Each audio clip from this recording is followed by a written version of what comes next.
Geistes. Amen. Gelobt sei Jesus Christus in Ewigkeit. Amen.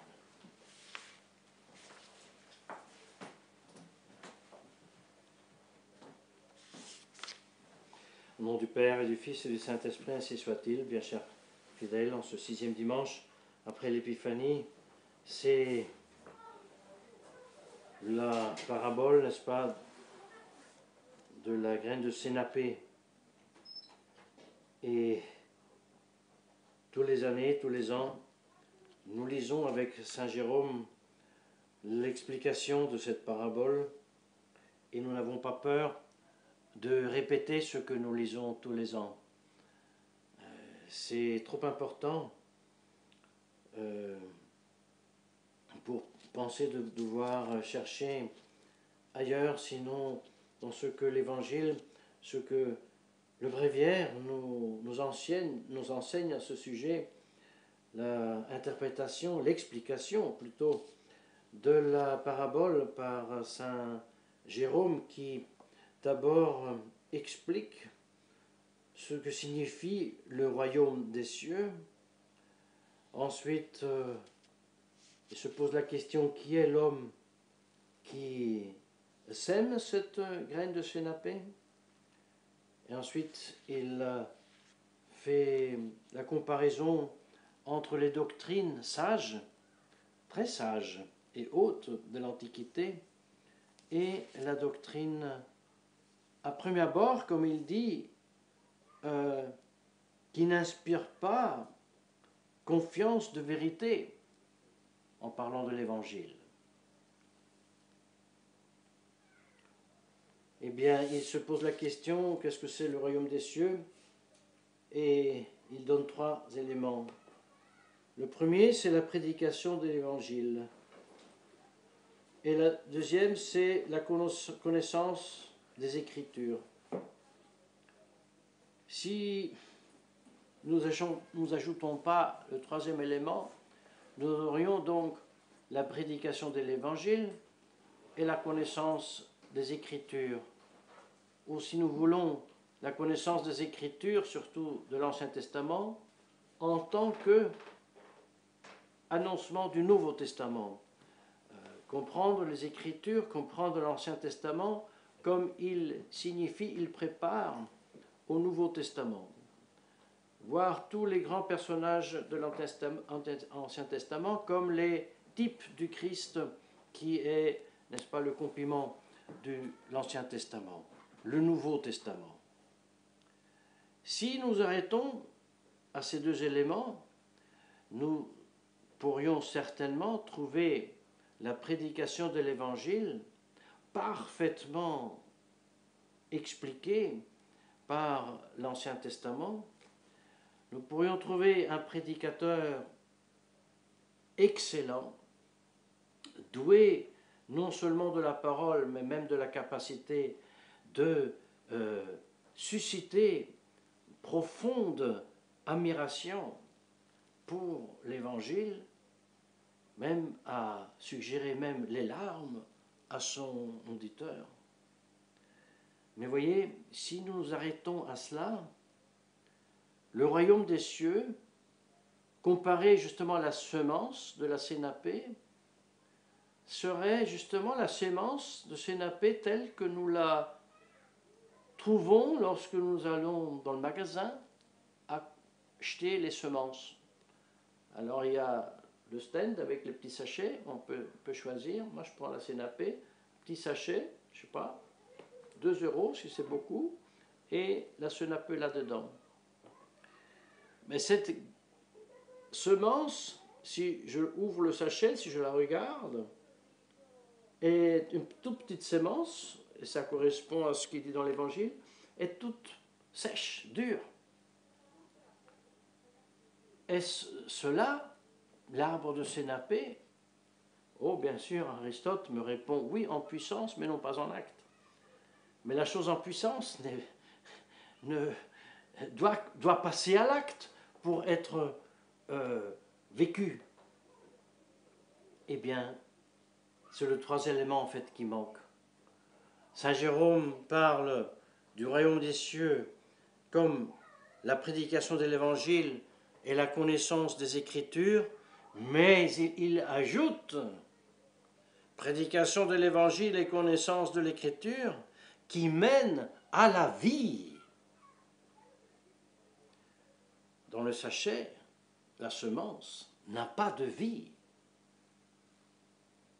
Qu'est-ce qu'il faut pour que cette petite sémence se passe à la vie? Il faut qu'elle soit semée. Par qui? Qui est l'homme qui sème? Saint Jérôme répond, les uns disent le Sauveur même, les autres disent l'homme même qui reçoit par son intelligence, dans son âme, la prédication.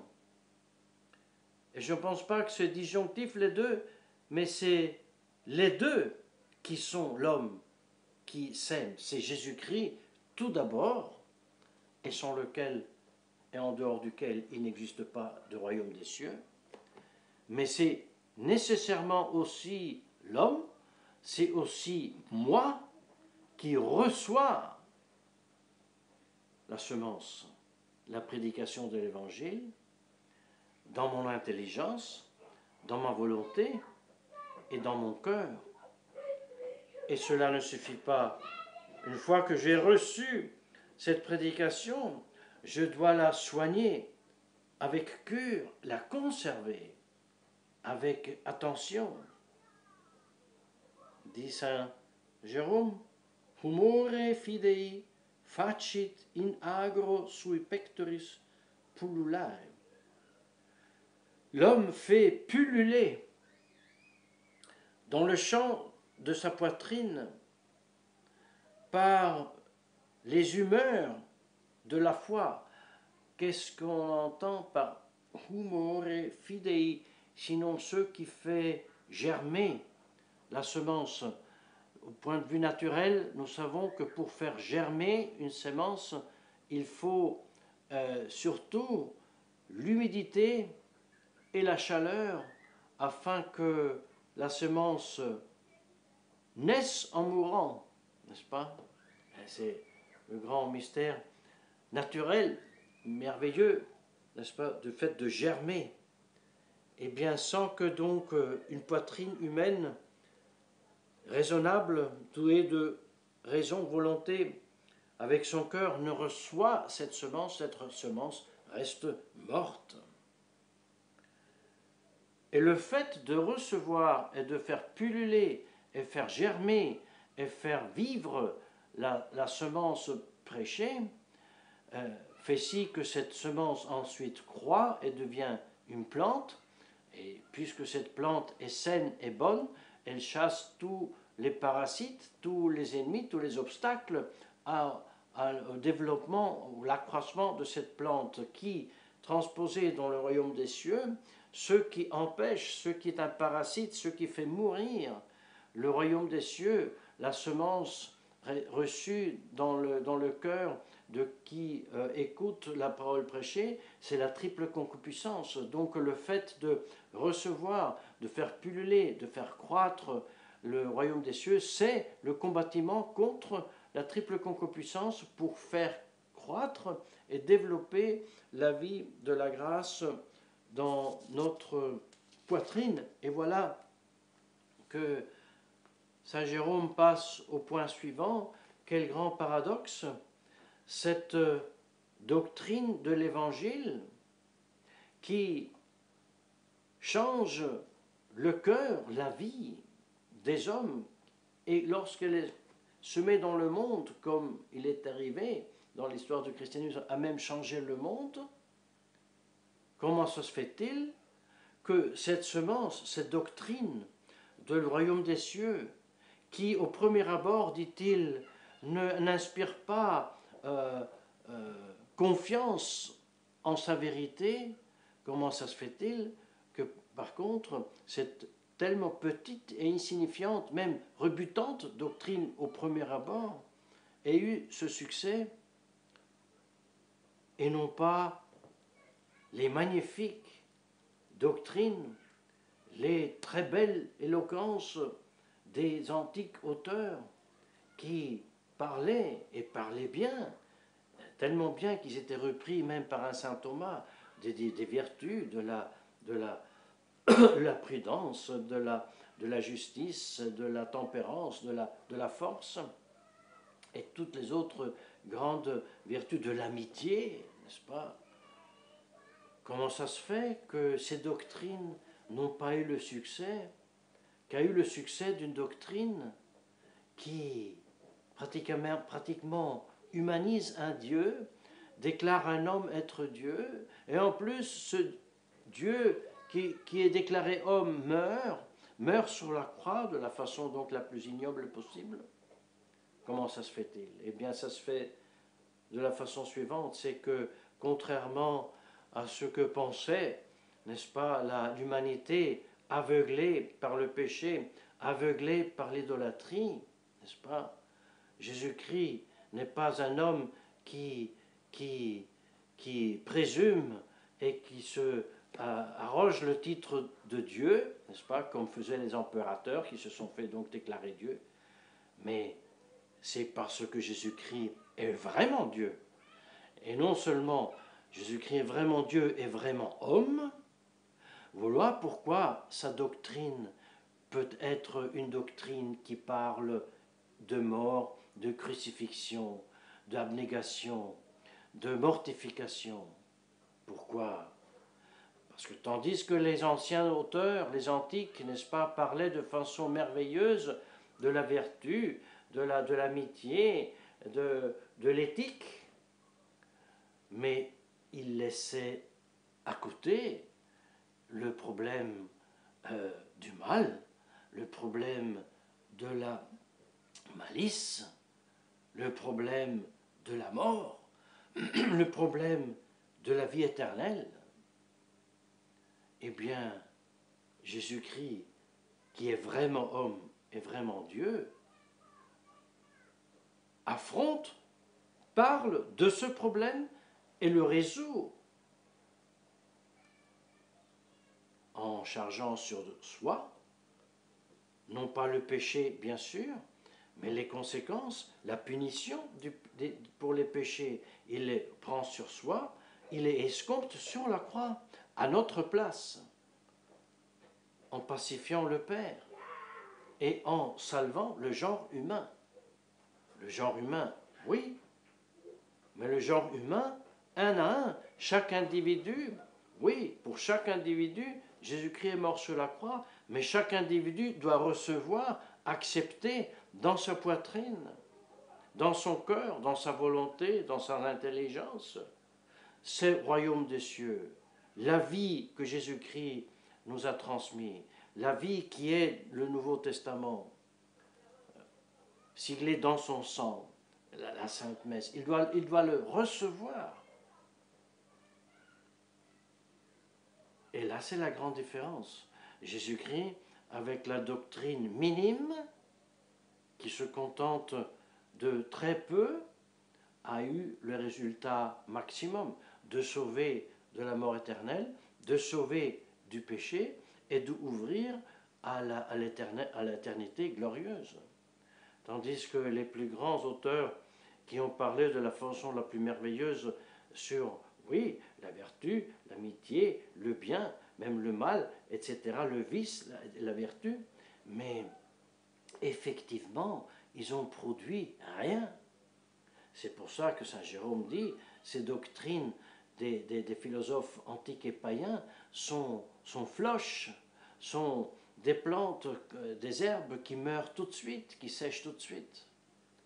Tandis que la semence de l'Évangile est la plus petite en partance, au départ, mais elle devient un arbre dans lequel les oiseaux du ciel trouvent repos et abri.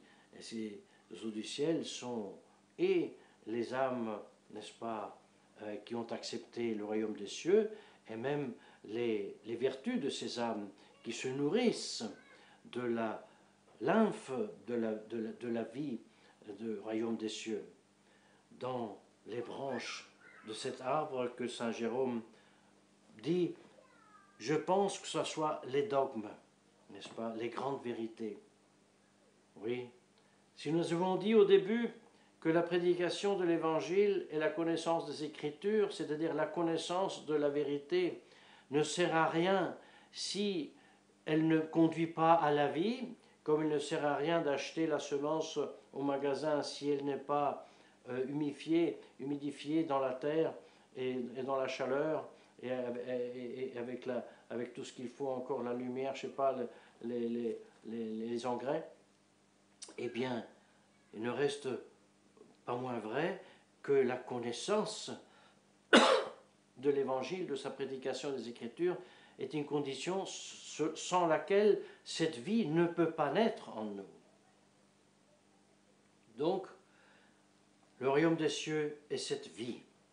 Et cette vie nous est transmise jusqu'à aujourd'hui. Par quel moyen cette vie, ce royaume des cieux, cette vie de grâce, cette vie de Jésus-Christ, nous est transmise jusqu'à nos jours? Par le simple moyen de la prédication de l'Évangile et des sacrements. Comment la prédication de l'Évangile et l'administration des sacrements peut être possible jusqu'à nos jours? Par le fait que Jésus-Christ, pour prêcher la vérité et administrer sa vie divine à travers les sacrements, a fondé, créé une société, une institution qui est faite pour cela. Quelle est cette société et cette institution qui fait cela et seulement cela? C'est l'Église catholique. Et on la reconnaît, l'Église catholique, par le fait qu'on voit l'Évangile est prêché et la grâce est transmise par les sacrements. Une fois que nous avons réalisé ça, bien chers fidèles, il n'est pas très difficile de reconnaître qu'une Église qui ne prêche pas l'Évangile et qui ne transmet pas la grâce divine, mais qui prêche qu'on se sauve dans toutes les religions et qui donne des sacrements qui manquent de forme et de matière et aussi d'intention, soit des sacrements invalides, je me pose la question, est-il tellement difficile de reconnaître que cela n'est pas l'Église du Christ? Même si géographiquement, elle se trouve à Rome, au Vatican, d'accord? Mais c'est simplement une Église non catholique qui se trouve sur les lieux de l'Église catholique. Voilà, l'unique difficulté est celle-ci. Mais il est trop simple que cette Église, aujourd'hui, pour ainsi dire, gouvernée par Bergoglio et avant lui par Ratzinger, Wojtyla et jusqu'à Jean 23, Paul VI inclus, est simplement une Église non catholique sur les lieux catholiques. Alors là, on pose vraiment la question, comment est-ce possible que, après que Monsignor Lefebvre l'ait bien déclaré une année avant de mourir, devant tout le monde réuni à Écône, ceci n'est pas l'Église catholique, l'Église officielle n'est plus l'Église visible fondée par le Christ. On ne comprend pas pourquoi ses successeurs s'acharnent à dire oui, c'est l'Église. Bergoglio, c'est le pape. Il fait des hérésies, il fait des choses très méchantes, il fait des apostasies, mais il est le pape. C'est une entêtement volontariste d'affirmer le cercle carré. Ça n'a pas aucun sens. Demandons à la très sainte Vierge Marie d'intercéder pour nous, afin que nous puissions recevoir et conserver avec soin la grâce de recevoir dans notre poitrine la prédication de l'Évangile qui conduit à la vie qui nous est donnée par le sacrement, afin que, restant fidèles et combattant notre triple concupiscence, nous puissions ressusciter à la gloire éternelle et non pas, malheureusement, comme pour une grande partie,